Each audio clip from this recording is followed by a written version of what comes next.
आज की कड़ी में आपका पुनः स्वागत है। पिछली कड़ी में हमने बात की थी आपसे गांधी जी क्वारंटाइन किस तरह हो, किस तरह उन्होंने रोगियों की सेवा की, महामारी का उन्होंने डटकर भयमुक्त होकर लोगों के बीच कार्य किया और स्वच्छता पर कितना ज़्यादा बल दिया। इसी कड़ी में मैं आपसे यह भी कह रहा हूँ कि गांधी जी सिर्फ महामारी की ही सेवा में थे, ऐसी बात नहीं। जब हम गांधी जी के व्यक्तिगत जीवन को देखते हैं तो हम पाते हैं कि गांधी जी वास्तव में एक चिकित्सक बनना चाहते थे, एक डॉक्टर होना चाहते थे, लेकिन डॉक्टर तो वो नहीं हो सके, लेकिन सेवा का यह गुण उनके अंदर जीवन पर्यंत बना रहा। और यही कारण है कि चाहे वह कुष्ठ रोगियों की सेवा की बात हो, महामारी की सेवा की बात हो, अथवा जहां जान जाने का जोखिम है वहां युद्ध बंदियों के बीच भी जाकर सेवा करने की बात हो। दक्षिण अफ्रीका में ही जब जुलू वार होता है, जब बोअर का युद्ध लड़ा जाता है, उसमें अंग्रेजों के बीच गांधी जी सेवा का काम करते हैं। इतना ही नहीं, जब प्रथम विश्व युद्ध शुरू होता है 14 के बाद, तो गांधी अंग्रेजों के सेना के बीच में सेवा का काम करते हैं। द्वितीय विश्व युद्ध जब शुरू होता है 1939 में, उस समय भी गांधी अंग्रेजों से शर्त रखते हैं कि हम तुम्हारे साथ नैतिकता के साथ तुम्हारे पक्ष में हैं, बाकी हम तुम्हारी सहायता नहीं करेंगे। जबकि सुभाष का पक्ष अलग था, नेहरू का पक्ष अलग था, लेकिन गांधी का पक्ष नैतिकता के साथ अंग्रेजों का साथ देने का था, सिपाही के रूप में नहीं, शासन के रूप में नहीं।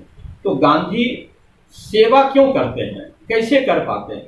वास्तव में भय की मुक्ति ही गांधी की सेवा का सबसे बड़ा मर्म है। आम आदमी के हृदय में जो प्रेम है, उस प्रेम को जगाना गांधी का युग धर्म है। गांधी का अटल विश्वास ईश्वर पर है, और ईश्वर पर गांधी का जो अटल विश्वास है, वही अटल विश्वास गांधी को सेवा के कार्य में प्रवृत्त करता है, उनको भयभीत होने से बचाता है।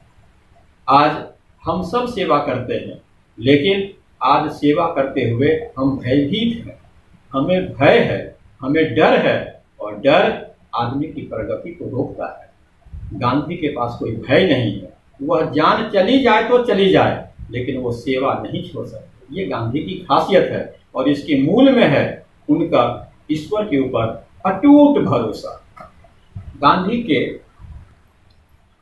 गांधी जी ने जिस तरह से ईश्वर पर भरोसा रखकर अपने आप को सेवा के कार्य में लगाया, ठीक उसी तरह से आज हम समाज में उन लोगों को सैल्यूट करना चाहेंगे जिन्होंने अपने जान की परवाह न की, और लगातार इस महामारी में अगर कुछ डरे तो कुछ निर्भीक होकर हमारे सामने भी आए, चाहे वो पुलिस के व्यक्ति हो, चाहे वो प्रशासन के व्यक्ति हो, चाहे वो नर्स या चिकित्सा क्षेत्र के बड़े पदाधिकारी हों।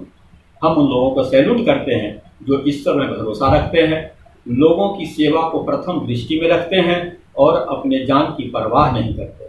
गांधी के अंदर यह बात खास तौर पर आती है क्योंकि उनका ईश्वर पर बहुत भरोसा था। आइए देखते हैं एक छोटी सी वानगी दक्षिण अफ्रीका की ही, जहां गांधी न सिर्फ युद्धबंदियों की सेवा करते हैं, जहां गांधी न सिर्फ अंग्रेजों की नस्ल भेद जो उनकी जो विचारधारा है उसके शिकार होते हैं, न सिर्फ गांधी लोगों के मार का और लोगों के महामारी का न सिर्फ उसका देखभाल करते हैं, बल्कि हम देखते हैं कि गांधी हर जगह अगर कहीं जीवित हैं तो उसके पीछे कारण क्या है?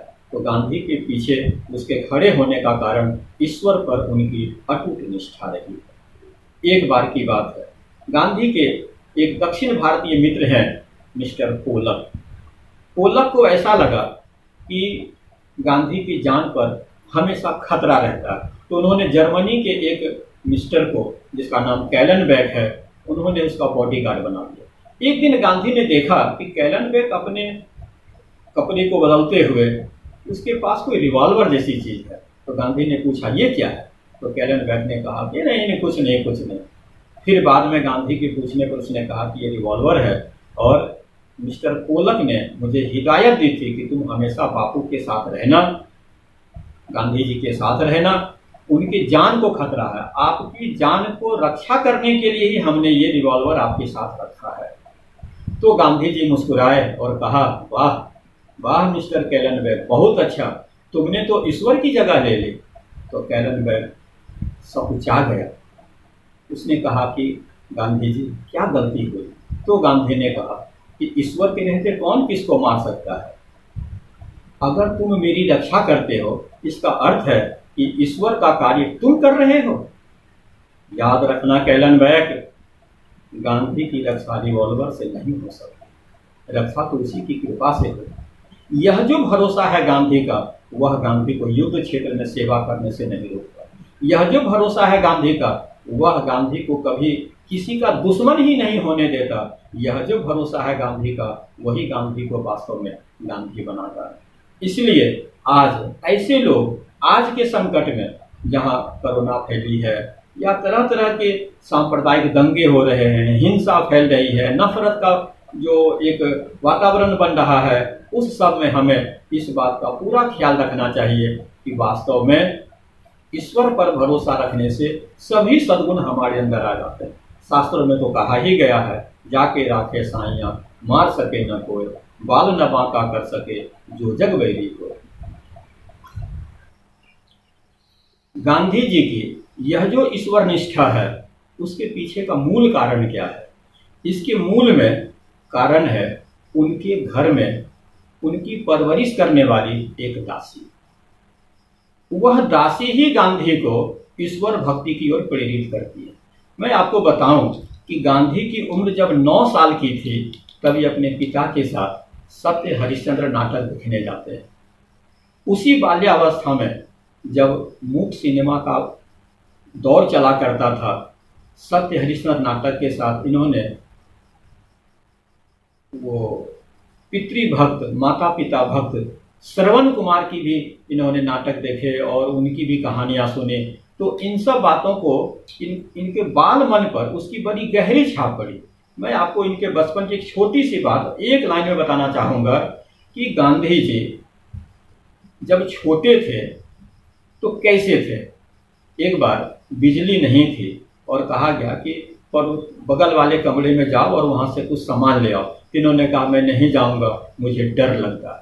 तो जो बालक अंधेरे से डरता है, वह बालक इतना बलशाली कैसे हो गया कि वह अंग्रेजों को, जिसका कि सूरज नहीं डूबता है, उस देश से निकाल बाहर किया।